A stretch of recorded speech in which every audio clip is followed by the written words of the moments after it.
प्रश्नोत्तरी। गुरुवर नमोस्तु। एक व्यक्ति को कितनी सहनशीलता रखनी चाहिए जिससे धर्म का भी नाश न हो और समता बनी रहे? आगम के अनुसार पूछो तो 10 भाव तक रखना चाहिए। सहिष्णुता कहते हो, सहन कब तक सहन करें? सामने वाला परेशान कर रहा है तो कितने भाव तक रखना चाहिए? आगम के अनुसार तो 10 भाव तक। पिटते रहो 10 भाव तक, मरते रहो 10 भाव तक। अपने पारसनाथ की कहानी तो यही है कि 10 भाव से पारसनाथ कमर से पिटते रहे, सब कुछ करते रहे, उन्होंने कुछ भी नहीं कहा। अब रही बात अपन लोगों की तो अपन लोगों को वहीं तक सहन करना चाहिए जहाँ तक हमारा संक्लेश परिणाम न हो, हमारा धर्म न छूटे। जैसे ही हमारा धर्म छूटने लग जाएगा तो हम असहिष्णु हो जाएंगे, असहिष्णु हो जाएंगे। मान लो मेरी सामायिक बिगड़ जाए, मेरा मुनिपद बिगड़ जाए, मेरी चर्या बिगड़ जाए, तो फिर वो तो असहिष्णु होना ही पड़ेगा। अभिषेक पूजन छूट जाए तो असहिष्णु हो जाए। तो इस प्रकार के शुभ अभी आया ना, शास्त्र पूज्यवर विद्यानंद जी महाराज ने लिखा कि धर्म कार्य में स्मृति समन्वाहारा, धर्म कार्य में जो छूटने पर क्लेश होता है वो भी धर्म ध्यान ही है।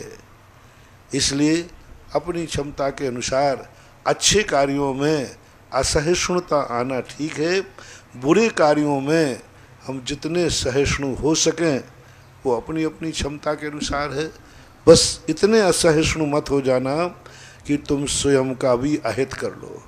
जैसे आपको क्रोध आ गया, इतना क्रोध ना आ जाए कि तुम सामने वाले का मर्डर कर दो, तुम्हारी सारी जिंदगी जेल में बीते और जेल में जाकर के तुम्हारा धर्म ध्यान भी खत्म हो जाए, सब कुछ। ये असहिष्णु। जैन दर्शन कहता है कि गुस्सा इतना करो जिससे स्वयं का नाश ना हो जाए, संक्लेश इतना करो कि स्वयं की नींद हराम ना हो जाए, परिणामों आकुल व्याकुल इतना करो कि स्वयं का धर्म ध्यान न छूट जाए। कहीं ऐसा अपन ने क्रोध कर दिया कि जेल चले गए भगवान और छूट गया, ऐसी काहे की गुस्सा। मान लो जब जेल हो गया, 2-4 दिन थाने में बैठ गए तो भगवान का दर्शन छूट गया, अभिषेक छूट गया। तो आचार्य एक ही बात कहते हैं, उतनी असहिष्णुता ठीक है जिससे हमारे धर्म ध्यान में बाधक ना हो। और यदि धर्म ध्यान में बाधक के लिए थोड़ा असहिष्णु भी होना पड़े तो हो सकते। एक सांप के लिए एक गुरु ने उपदेश दिया कि देखो तुम काटा मत करो, तुमने इतने लोगों को काटा है, वे सब मर गए। देखो किसी बच्चे को काट गया तो माँ अनाथ हो गई, किसी पिता को काट लिया तो बच्चे अनाथ हो गए, किसी पिता को काटा बच्चे को काटा तो वो देखो कोई पति को काट लिया, पत्नी या विधवा हो गई। देखो तुम मत काटा करो, तुम्हारे काटने से मर जाता। उसने नियम ले लिया। अब जैसे ही उसने नियम लिया, सबको पता चल गया कि अब सांप ने नियम ले लिया, मैं किसी को काटूंगा नहीं तो सब लोग उसको क्या करने लगे, पत्थर मारने लगे। अब वो गुरुजी के पास पहुंचा, गुरुजी कितना सहस करूं, मैं वो आदमी हूं जिसके सामने कोई भटकता नहीं था जिसके देखते ही सब लोग भटकते नहीं थे मेरे सामने, और अब मेरी पिटाई होती है। तो गुरु ने कहा कि देखो तुमसे हमने काटने का त्याग कराया था, फुसकारने का नहीं इतना तो अपन को असहिष्णु होना ही चाहिए। हमारा धर्म ध्यान छूट रहा है तो हम किसी को आंख भी दिखा सकते, और लेकिन अपना धर्म ध्यान छूट जाए, कितना भी क्रोध आ जाए, इतना क्रोध मत करना जिससे हमारा धर्म ध्यान छूट जाए, उसको तो सहन करना ही चाहिए। गुरुवर नमोस्तु। गृहस्थ को शादी की सालगिरह कैसे मनानी चाहिए? शादी की सालगिरह मनाने का उल्लेख आगम में नहीं है, क्योंकि तुम शादी की जिसकी खुशी मनाओगे वो तुम्हें जन्म जन्म तक वो मिलता रहेगा। यानी तुम जब तक शादी की खुशी मनाते रहोगे तब तक मोक्ष नहीं होना, ये पक्का है। इसलिए शादियों की सालगिरह मनाने का उल्लेख हमें कहीं जैनागम में देखने में नहीं आया। किसी राजा के जन्मदिन का भी उल्लेख हमें नहीं मिला, माँ तीर्थंकरों को छोड़ कर गए। तीर्थंकरों की बात अलग है। अन्य राजा महाराजाओं के जन्मदिन के संबंध में कोई विशेष उल्लेख हमें देखने में नहीं पाया। मैं तो यही कहूँगा कि टेम्पल डे बनाओ, कोई नियम जिस दिन लिया हो उस दिन की खुशी मनाओ कि आज मैंने नियम लिया था, आज पहली बार मैं मंदिर गया था, आज मैंने पहली बार गुरु का दर्शन किया था, आज पहली बार मैंने नमोकार मंत्र की माला शुरू की थी। ये तो बातें बनती हैं, लेकिन फिर भी आप लोग शादी की सालगिरह रात में कर चुके हो तो आपके पाप को धोने का एक बहुत सरल रास्ता है। जो गलती हो जाती है ना, उसको मैं बहुत जल्दी धो सकता हूँ। आप चिंता मत करना, कितनी बड़ी बड़ी गलती हो गई हो मैं तुम्हारी सब गलतियाँ माफ़ करा दूंगा। अब देखो, आप लोगों ने रात में शादी हो गई, आप पश्चाताप कर रहे हो, बहुत सरल उपाय है। अब नियम ले लो, हम अपने बेटा बिटिया की नहीं करेंगे, सब माफ। बेटा बिटिया की नहीं करेंगे क्योंकि हमें तो उस समय उपदेश मिला नहीं था, अब गुरु का उपदेश मिल गया तो ये कितना बड़ा काम हो जाएगा, तुम्हारी सारी गलतियां माफ हो जाएंगी। लेकिन हम बात बहाना बनाते, महाराज पहले मिल जाते तो मैं, एक व्यक्ति ने कहा था ना मैंने कि महाराज जी आप पहले आ जाते तो आपकी गलती हम दीक्षा ले लेते। आप लेट आए हो, गलती आपकी, आपको दोष लगेगा। आपको, आपने एक मुनि खो दिया, आप मेरे नगर में पहले आ जाते तो मुनि दीक्षा लेते। मैंने कि भैया गलती तो हो गई, अब मैं लेट आया, ये तो मुझे बहुत दुख रहेगा। अब ऐसा करो, तुम भी प्रायश्चित लो, हम भी प्रायश्चित ले रहे। बोले महाराज क्या प्रायश्चित? मैंने बच्चे हैं कि हाँ महाराज 2 हैं, अब दोनों बच्चों को हमें दीक्षा के लिए दे दो। बोले महाराज आपका दिमाग सीधा है कि नहीं, मैं अपनी दीक्षा की बात कर रहा, आप बच्चों पर तरह। कितना बड़ा बहाना है, बहुत बड़ा बहाना। सही वैराग्य होता है तो जो गलती अपने जीवन में हो जाती है वह गलती हम अपने अधीनस्थ लोगों को नहीं करने देते हैं। यदि ऐसा परिणाम आवे तो समझना कि तुम्हें अपनी गलती का एहसास है, बानी सब ये बहानेबाजियां हैं।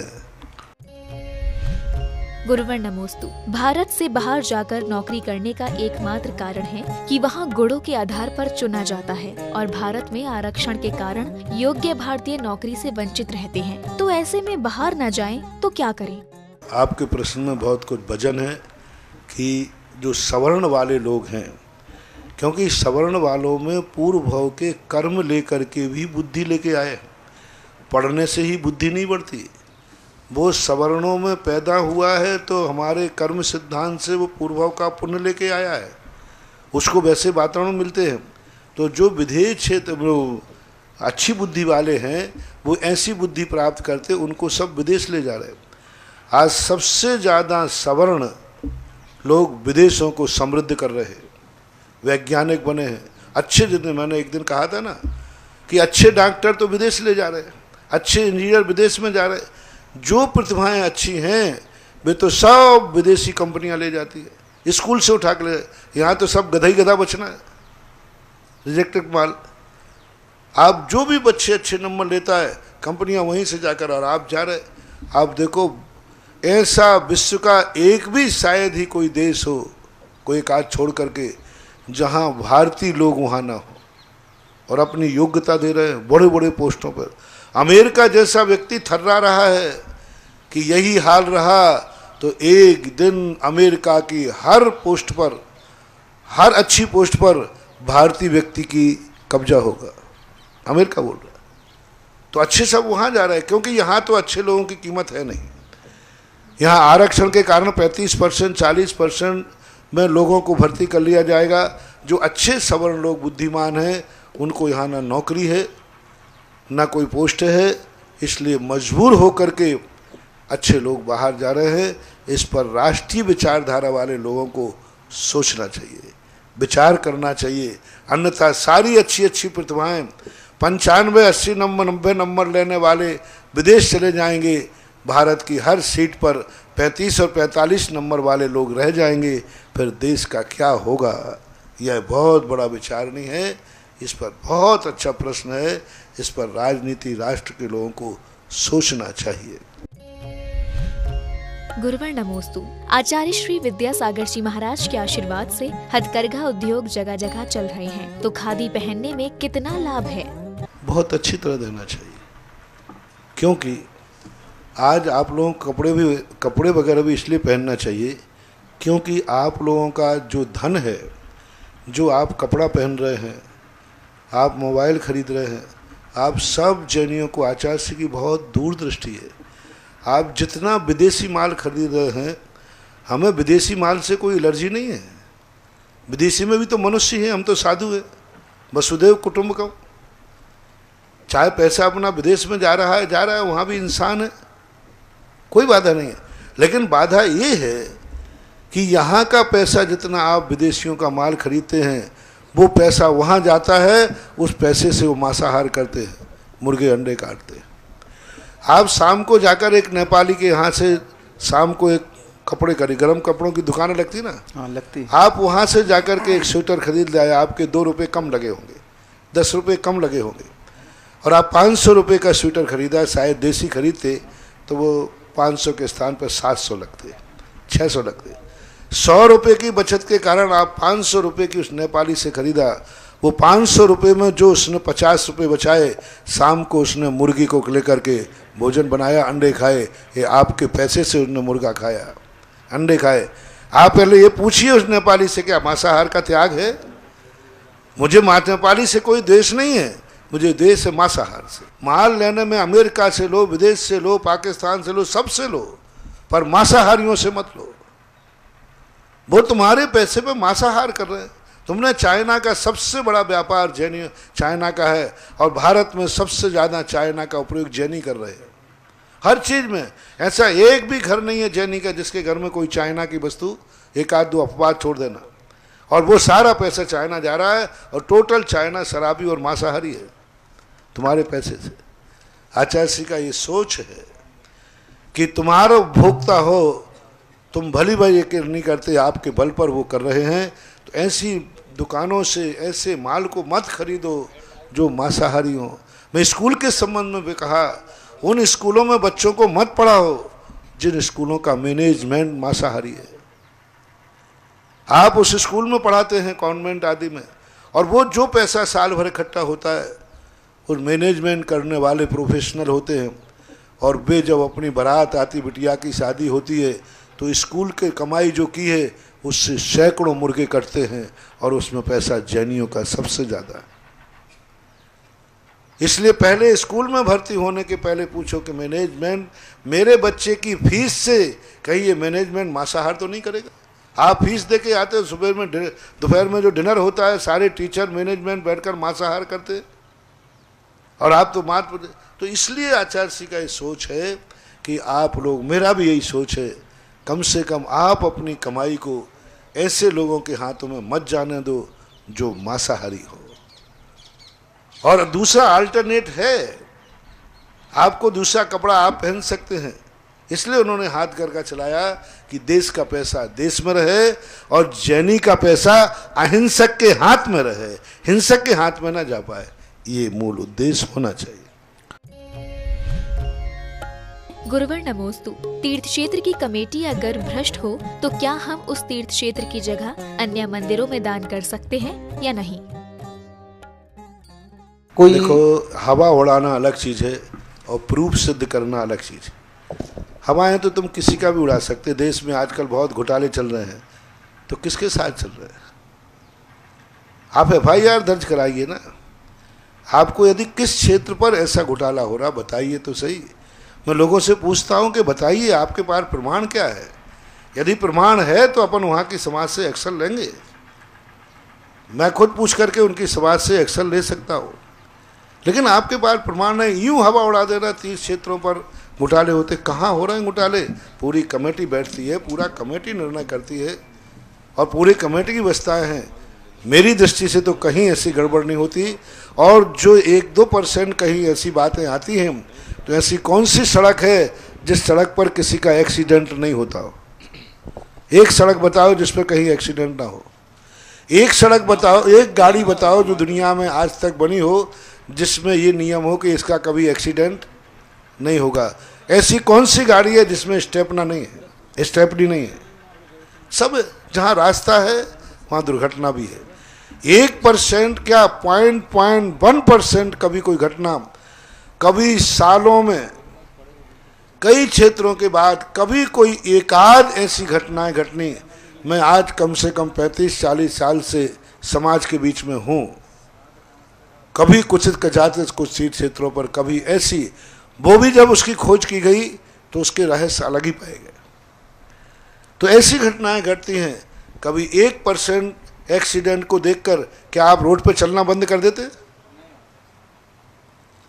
सड़क पर एक्सीडेंट होते हैं, सुशील, सड़क पे चलना बंद कर देते हो एक्सीडेंट पे? नहीं करने। सब चीजों धर्म कार्य में एक मुनि भ्रष्ट हो गया, अरे देखो भाई आजकल मुनि भ्रष्ट हो रहे हैं। अरे भाई ये की तो हुआ, 99 तो सही है, तुम भ्रष्टों की लिस्ट लिए बैठे रहते हो।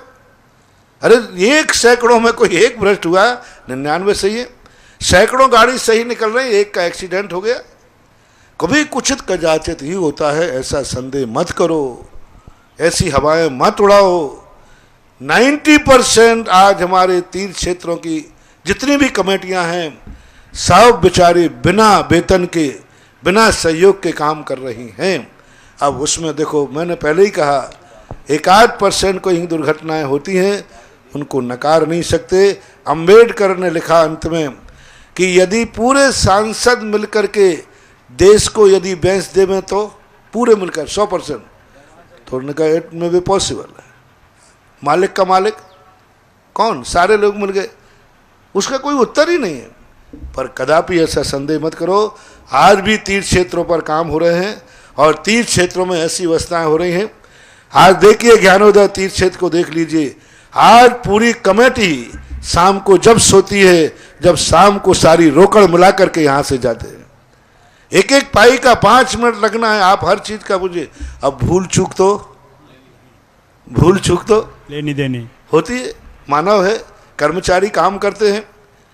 कर्मचारी के बाद कोई घटना घट सकती है, कर्मचारी कर सकता है। पदाधिकारी में और कर्मचारी में अंतर है। देखो कर्मचारी की बात अलग है, एक चौकीदार तुमसे कहीं 2 रुपया ले सकता है, एक चौकीदार कहीं तुमसे कमरे की सफाई करने के 50 रुपया ले सकता है।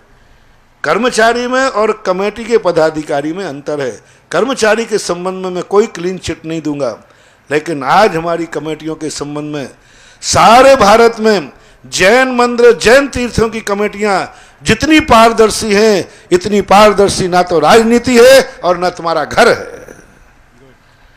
अति सुंदर। तुम्हारा घर भी पारदर्शी नहीं है और कहो तो मैं उतर आऊं तुम्हारे घर की पोल पट्टी खोलने के लिए, तुम्हारे जेब में से तुम्हारी श्रीमती पार कर रही है। बोलो इससे बड़ा घोटाला क्या होगा? और तुम्हें पता नहीं, इसका सबसे बड़ा प्रमाण नोटबंदी में सामने आया। नोटबंदी में सामने आया घर का घोटाला। जब तुम घर के घोटाले नहीं बचा सकते हो, तुम अपना जेब श्रीमती से नहीं बचा पाए। कितने घरों में हो रहे हो, आप भाई हो, बंधु हो, सब बैठते हो, तो भी आपकी दुकान में, झूठ मत बोलना, 4 भाई बैठते हो। अरे भाई भाई तो छोड़ो, बेटा और बाप भी बेटे ही पार कर देता, बाप देखता रह जाता है। जो बाप 24 घंटे वहां बैठा है, ड्यूटी पर हिसाब कर रहा है, तो भी छोरा पार कर देता है।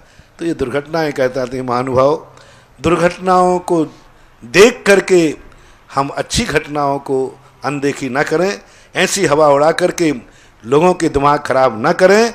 लगता है ऐसी हवा वही उड़ा रहा है जिसको किसी ने कमीशन नहीं दिया होगा। क्या बात है, गुड। मुझे तो यही डाउट है कि कहीं उसको कमीशन नहीं मिल पाया होगा, इसलिए वो चिड़चिड़ा रहा है। अन्यथा मैं आज गर्व से कह रहा हूं, आज तुम्हारी दुकान पर घोटाला है, आज तुम्हारे घर में घोटाला है, लेकिन आज हमारे तीर्थ क्षेत्रों के अंदर आज भी 99% पारदर्शिता है और सारी समाज के लिए बहुत बड़ा विश्वास। कमेटी होती कोई एक व्यक्ति थोड़ी होता है, पूरी कमेटी होती है और कमेटी निर्णय करती है, मीटिंगें होती हैं, सब होता है। बहुत बढ़िया चल रहा है। मैंने तो अभी तक जहाँ तक देखता हूँ, मेरी दृष्टि तो पॉजिटिव है, मुझे तो सब अच्छा ही अच्छा दिखता है। मैं तो धर्मराज युधिष्ठिर की दृष्टि लेकर के दुनिया में घूम रहा हूँ।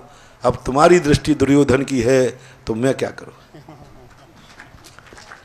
यदि मैं ऐसा देखने लग जाऊं तो सारे तीर्थों का कबाड़ा हो जाए। मैं कहूँ मैं आशीर्वाद नहीं दे रहा, तुम लोग घोटालेबाज तो नहीं हो? मैं तो कुछ इस पर विचार करता नहीं। महानुभाव, धर्मराज की दृष्टि रखो कि संसार में उसे दुर्जन नहीं मिला, दुर्योधन की दृष्टि मत रखो कि संसार में उन्हें उसे सज्जन नहीं मिला। ओम शांति।